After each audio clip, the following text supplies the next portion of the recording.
So we have one more satsang on Ramalinga Swami. And sometimes we actually speak about this great saint, great mystic. Let me start with a few words about Ramalinga Swami, and then we continue our discussion. Actually, Ramalinga Swami was born 1822, and he experienced rainbow body 1874 in the age of 52, 54 maybe, I don't remember exactly. And he was South Indian yogi, and the huge thing about Ramalinga Swami was that at that time India was a part of British Empire, and when he experienced this rainbow body, even British police officers, they wrote report on papers, documents, witnessing this wonderful divine event.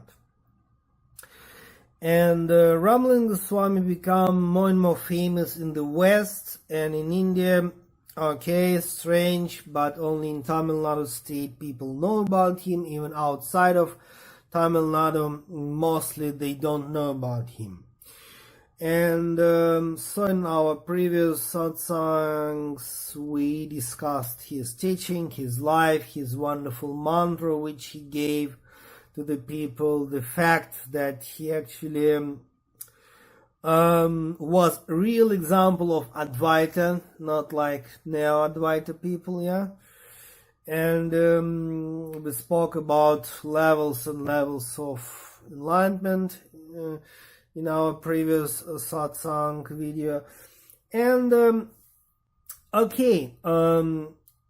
huge question that when we speak about immortal masters, immortal yogis, and that level we call in Sanskrit Shiva Svarupa Samadhi.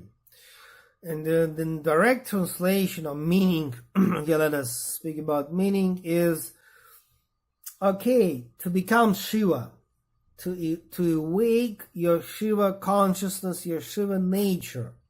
That means Shiva Svarupa. You become embodiment of Shiva. And then we come to the great philosophy that Shiva actually is not a person, but it's absolute reality of your consciousness, my consciousness. And it means to become Shiva is to experience awakening of this true essence of consciousness. And the meaning of the meaning of spirituality is self-inquiry, and on the top level, on the level of Goraknath or Padmasambhava or Ramalinga Swami, what's happened as the funny byproduct, which is physical immortality. The flesh, the physical body, become energy, light.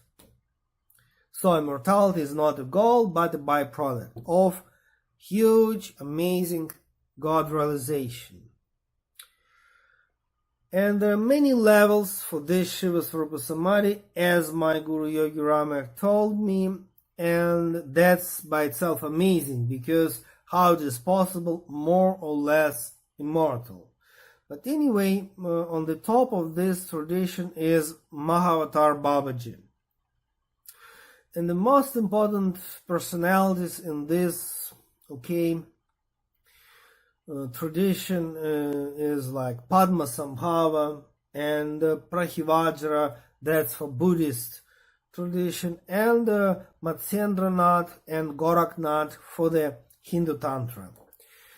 And Yogi Rama told me, and to some other people as well, that Ramalinga Swami was on such a high level of God realization that he was on the top of this ladder and top of this tradition. So it means we have, as I mentioned, how many immortals we have on this planet Earth. Nobody knows, but thousands and thousands.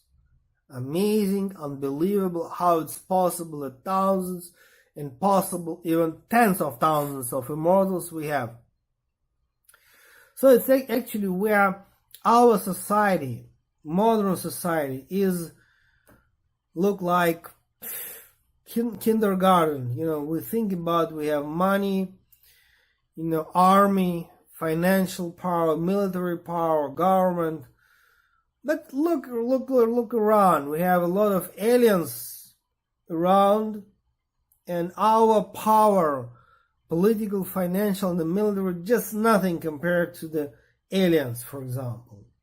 But at the same time, on this planet, we have huge number of immortals, and all our political, financial, and military power is just nothing compared to the power of this immortal. So we are living in a total illusion. Like, I have my bank account, I have my car, my property, I am cool, I have this and that, but just what am I speaking about? And your question was actually why Ramalinga Swami is so great in that, even among that immortals. Okay, first of all, I say I don't know, but I may suppose. And I suppose that his greatness is that, he emphasized the most important. Actually, I may say, okay, what is the greatness of Jesus? What is the greatness of Buddha? Because they spoke about love and compassion. And they actually, both Jesus and Buddha, they spoke about that, okay, there is no any caste system, just each and every human being is divine, and each and every human being may relate. Okay, Jesus spoke about God, Buddha spoke about Buddha nature. You are human beings, means you are absolutely divine, And then what is important? Important is love and compassion. That's huge message of Buddha and Jesus. That's the special about them.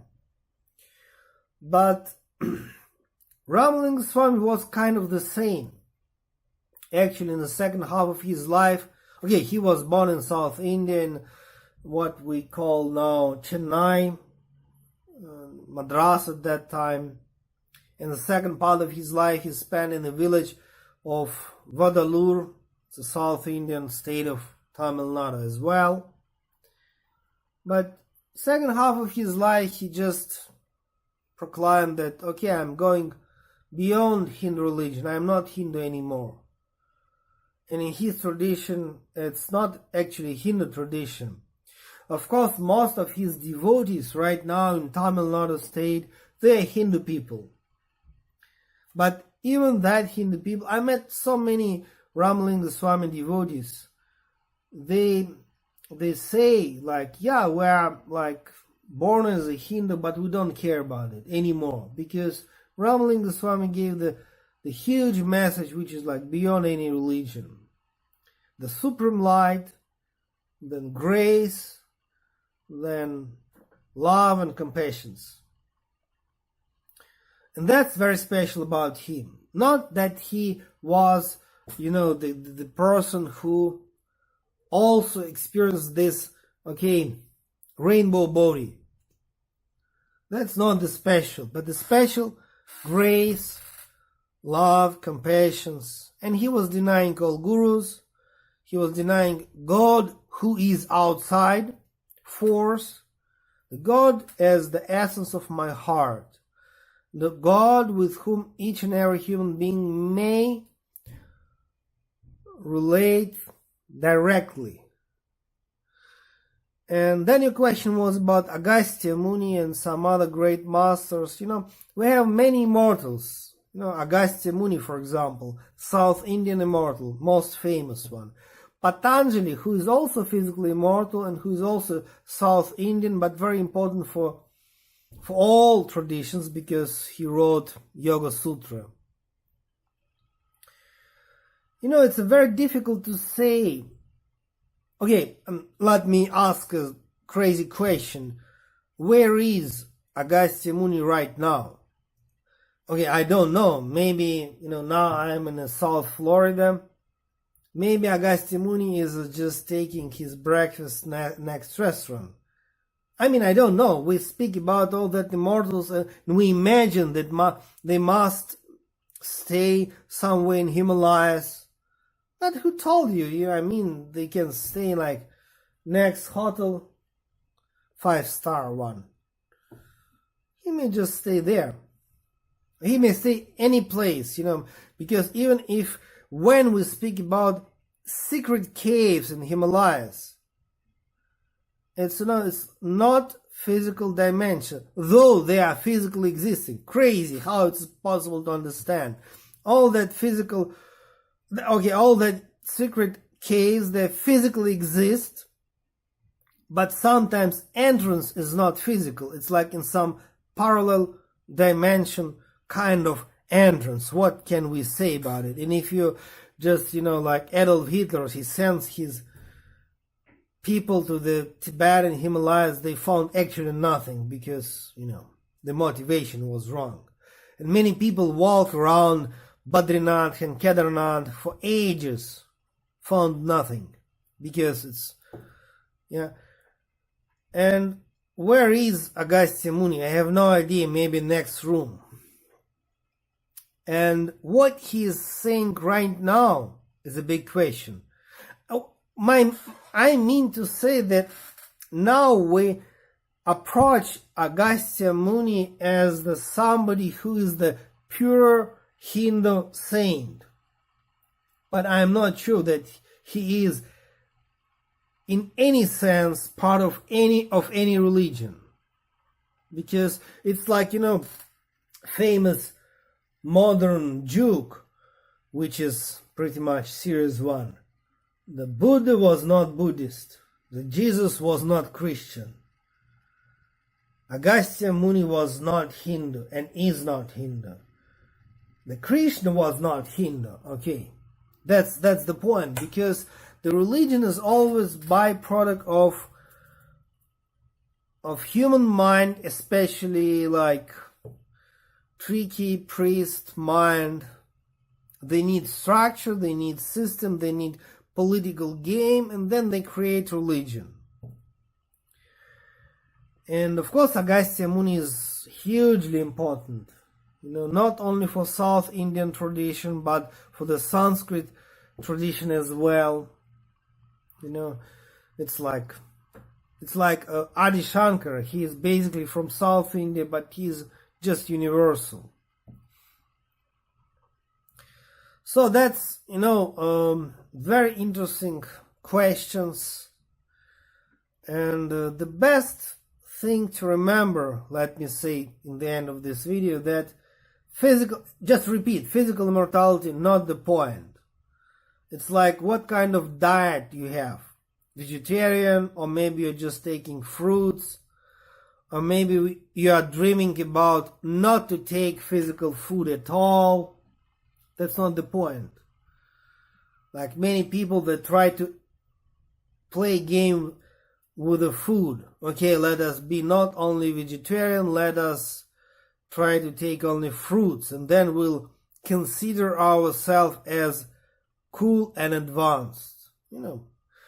So food, family or monkhood, okay, what kind of religion we belong, or even physical immortality is not the point. The point is the nature of the consciousness. Who am I? Famous and borrowed question, because after 20th century now, in 21st century, everyone is keep on repeating this question. Okay, we know about this question. Tell us something cool. But the point is, what is the nature of my consciousness? What is the nature of my self-existence? That's the point. Okay, this is the philosophical answer, and the question can be philosophical, but this is a question, but the answer is only philosophical. That's what I mean. The answer is meditation. question philosophy, answer is meditation. That's what I mean.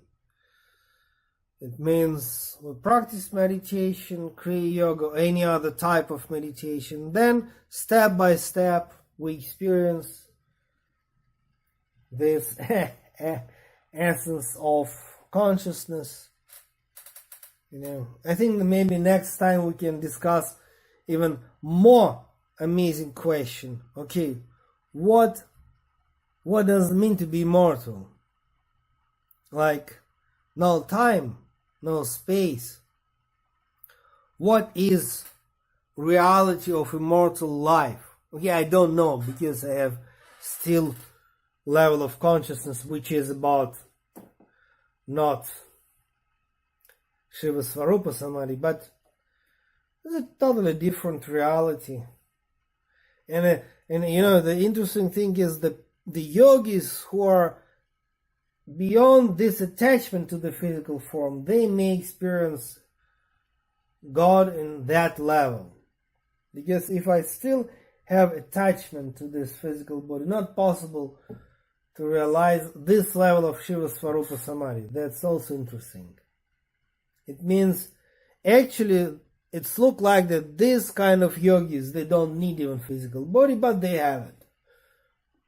They have it for the reason, I believe service and compassion, because they just even don't need it. When we say that Ramalinga Swami, he disappeared into the light, okay, rainbow body. But the thing is that sometimes he could appear quite physically in front of some devotees. How it's possible? Because, okay, if he is beyond this physical body or absence of physical body, life or death, and just if it is necessary, he may just bring this body back. So love, compassion, oneness, grace, all the rest is just our mental toy.